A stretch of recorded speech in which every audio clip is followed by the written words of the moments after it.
नमस्कार दोस्तों, मैं दिनु सुमन पटेल और स्वागत है आप सभी का हमारे YouTube चैनल छोटू मशरूम फार्म 2। आशा करता हूँ इस सीजन का पैरा मशरूम खेती आप सभी किसान ग्रोवर भाइयों के लिए अच्छा रहा होगा। अक्टूबर मंथ पैरा मशरूम खेती का लास्ट मंथ हो सकता है, तो जितने भी नए ग्रोवर हैं जो इस समय इस सीजन में पैरा मशरूम की खेती शुरू किए थे, आशा करता हूँ वे अपने गलतियाँ जहाँ जहाँ किए हैं उसको सुधारने का प्रयास नेक्स्ट सीजन में करेंगे। तो अगर आप पैरा मशरूम की खेती बड़े स्तर पर शुरू करना चाहते हैं तो आज हम बात करेंगे ऐसे ही बड़े लेवल जब आप खेती करेंगे तो आपको किन किन चीज़ों का ध्यान रखना पड़ेगा। तो चलिए बात करते हैं। अगर आप बड़े लेवल पर पैरा मशरूम की खेती करना चाहते हैं तो सबसे पहले ज़रूरी चीज़ है रॉ मटेरियल का मैनेजमेंट। आपके पास पर्याप्त मात्रा में पैरा होना चाहिए, तभी आप साल भर पैरा मशरूम की खेती कर सकते हैं। सबसे पहले आपको पैरा इकट्ठा करना होगा। पर्याप्त मात्रा में पैरा इकट्ठा करना बहुत ज़रूरी है।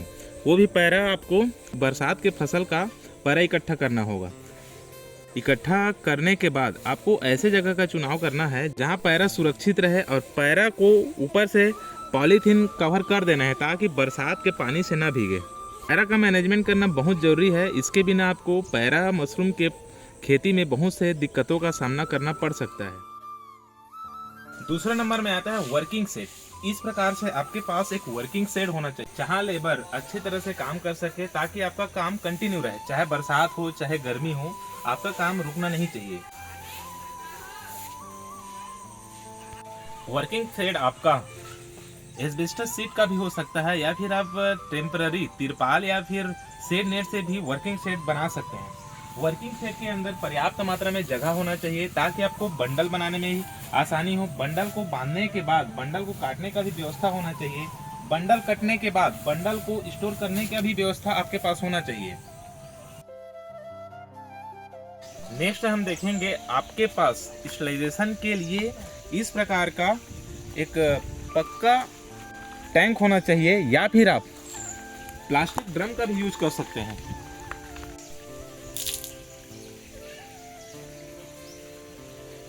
हो सके आपका वर्किंग सेट और टंकी का जो दूरी है कम से कम हो, ताकि काम आपका जल्दी से जल्दी हो सके। नेक्स्ट हम देखेंगे स्टरलाइजेशन के लिए हमें शुद्ध पानी की आवश्यकता होती है। तो इसके लिए हम लोग ट्यूबवेल, कुआं या फिर बोर का पानी हम लोग यूज करते हैं। तो इसके लिए आपके पास ऐसी व्यवस्था होना चाहिए। नेक्स्ट हम देखेंगे अगर प्रतिदिन हम लोग 1000 लीटर से 2000 लीटर का टंकी से हम लोग स्टरलाइजेशन कर रहे हैं, तो इससे निकलने वाले पानी की निकासी का भी व्यवस्था अपने पास होना चाहिए। यहाँ से प्रतिदिन 2000 से 3000 लीटर पानी प्रतिदिन स्टरलाइजेशन के बाद हमें निकालना रहता है। तो इसके लिए भी ऐसी जगह का हमें चुनाव करना चाहिए जहाँ पानी आराम से निकल जाए। नेक्स्ट बात करेंगे हम, इस प्रकार के प्लेटफॉर्म आपके पास होना चाहिए। स्टरलाइजेशन के बाद निथारने के लिए हमें इस प्रकार के प्लेटफॉर्म की आवश्यकता होती है। तो आपके पास ऐसी प्लेटफॉर्म होना बहुत जरूरी है। स्टरलाइजेशन के बाद बंडल को फार्म में ले जाने की आवश्यकता होती है। इसके लिए आपको ध्यान रखना है आपको टंकी और फार्म की दूरी कम से कम हो, ताकि आपको काम करने में ज़्यादा समय न लगे। अगर फार्म और टंकी की दूरी ज़्यादा है तो आपको इस प्रकार से एक जुगाड़ बना सकते हैं। इस प्रकार जुगाड़ बना सकते हैं जिसमें हम लोग बंडल को आसानी से फार्म तक ले जा सकते हैं। फिर हमें जरूरत पड़ेगा फार्म का। आप एक फार्म को टेम्पररी भी बना सकते हैं या फिर परमानेंट फार्म भी बना सकते हैं। टेम्पररी फार्म बनाएंगे तो आपको ऐसी व्यवस्था करना है ताकि बरसात और धूप को थोड़ा मैनेज कर सकें। अगर आप नए ग्रोवर हैं तो पहली बार में ही एक परमानेंट फार्म बनाने की ना सोचें। टेम्पररी फार्म बनाकर शेड नेट या फिर तिरपाल से फार्म बनाकर आप पहले मशरूम की खेती सीख सकते हैं। पैरा मशरूम की खेती सीखना चाहते हैं तो Chhotu mushroom farm and training hub से आप ट्रेनिंग लेकर एक बेसिक टू एडवांस लेवल की पैरा मशरूम खेती आप सीख सकते हैं। इसके लिए स्क्रीन पर हमारा नंबर दिया गया है। नेक्स्ट बात करेंगे हम लोग वेस्ट मैनेजमेंट के बारे में।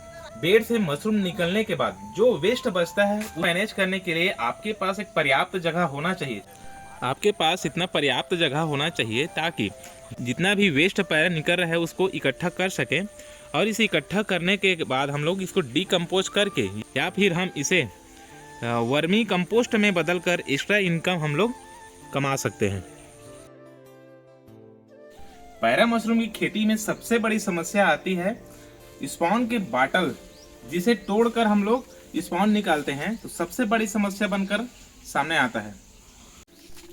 जितना भी स्पॉन आपने यूज किया है सबका बॉटल यहाँ पर टूटा पड़ा है, तो इसका समाधान भी आपको खोजना बहुत जरूरी है। इसके मैनेजमेंट के लिए सबसे पहले आप अपने नज़दीकी स्क्रैप वाले, कबाड़ वाले से पता करें। अगर आपके कबाड़ वाले ये टूटा हुआ कांच को ले रहे हैं तो आप उन्हें बेच सकते हैं और एक्स्ट्रा इनकम कमा सकते हैं। अगर आपके कबाड़ वाले इस कांच को ना ले रहे हैं तो आपको ऐसे जगह का चुनाव करना है जहां इसको डिकम्पोज कर सके हम लोग। इसी प्रकार से सभी का मैनेजमेंट करना बहुत जरूरी है। अगर आप पैरा मशरूम की खेती करना चाहते हैं तो इन छोटे छोटे चीजों का आपको ध्यान रखना बहुत जरूरी है। अगर आप और भी बेहतरीन तरीका से पैरा मशरूम की खेती सीखना चाहते हैं तो आप Chhotu mushroom farm and training hub से संपर्क कर सकते हैं। नीचे में हमारा नंबर दिया हुआ है। उससे संबंधित अन्य जानकारी के लिए आप हमारे व्हाट्सएप ग्रुप में जुड़ सकते हैं जो डिस्क्रिप्शन में दिया हुआ है। इंस्टाग्राम से जुड़ सकते हैं जहां हम लोग डेली नए नए अपडेट देते रहते हैं। इसी प्रकार नए नए वीडियो के लिए हमारे चैनल को सब्सक्राइब कर सकते हैं। छोटू मशरूम फार्म में जुड़े रहने के लिए धन्यवाद।